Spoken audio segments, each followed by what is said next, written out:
চীন ও ভারতের মধ্যে সংঘাতের ঘটনা নতুন নয়। কয়েক দশক ধরেই দুই দেশের মধ্যে উত্তেজনা চরমে, যা বাড়িয়ে তুলতে বড় ভূমিকা রাখছে সীমান্ত বিরোধ।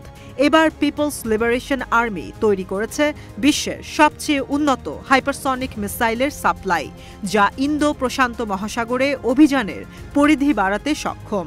এতে শঙ্কায় রয়েছে প্রতিবেশী ভারত। পেন্টাগনের বার্ষিক প্রতিবেদনে উঠে এসেছে এই তথ্য।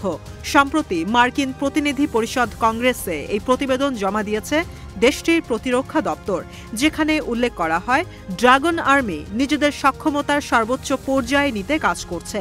নির্দেশ পেলে ইন্দো প্রশান্ত মহাসাগরীয় অঞ্চলে তৃতীয় দেশের হামলা প্রতিহত করে পরাজয়ের স্বাদ দেয়া হবে। এমন পরিস্থিতি ভারতের নিরাপত্তার জন্য ঝুঁকি তৈরি করছে বলে মত বিশ্লেষকদের। শুধু আঞ্চলিক পর্যায়েই নয়, বিশ্বজুড়ে সামরিক অভিযান চালাতে চীন সক্ষমতা বাড়াচ্ছে বলে উল্লেখ করা হয়েছে প্রতিবেদনে। দেশটির অত্যাধুনিক হাইপারসনিক গ্লাইড ভেহিকল পশ্চিম প্রশান্ত অঞ্চলে বিদেশি ঘাঁটি গুড়িয়ে ফেলতে সক্ষম।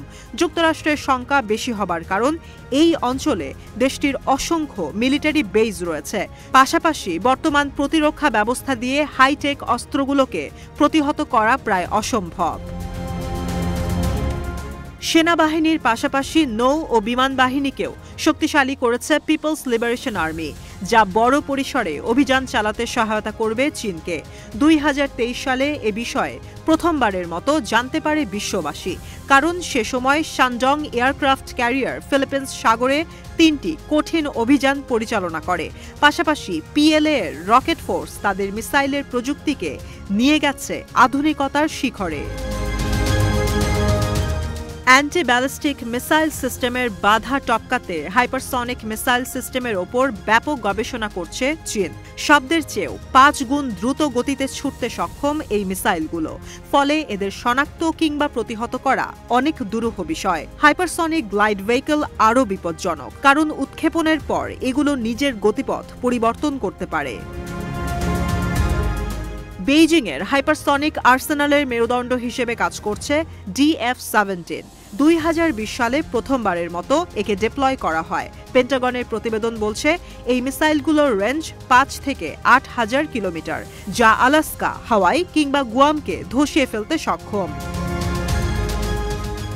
চীনের অত্যাধুনিক ও সর্বোচ্চ শক্তিমত্তার অস্ত্রই যুক্তরাষ্ট্রকে কুপকাত করতে যথেষ্ট।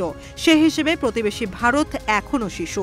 পিপলস লিবারেশন আর্মির স্বল্প ও মধ্যপাল্লার মিসাইলগুলো সীমান্তের ওপারে ভারতের সামরিক ঘাঁটিতে যে কোনো সময় তাণ্ডব চালাতে পারে। ইতোমধ্যেই সীমান্তের কাছে ব্যালিস্টিক ও ক্রুজ মিসাইল মোতায়েন করেছে শি জিনপিং সেনারা।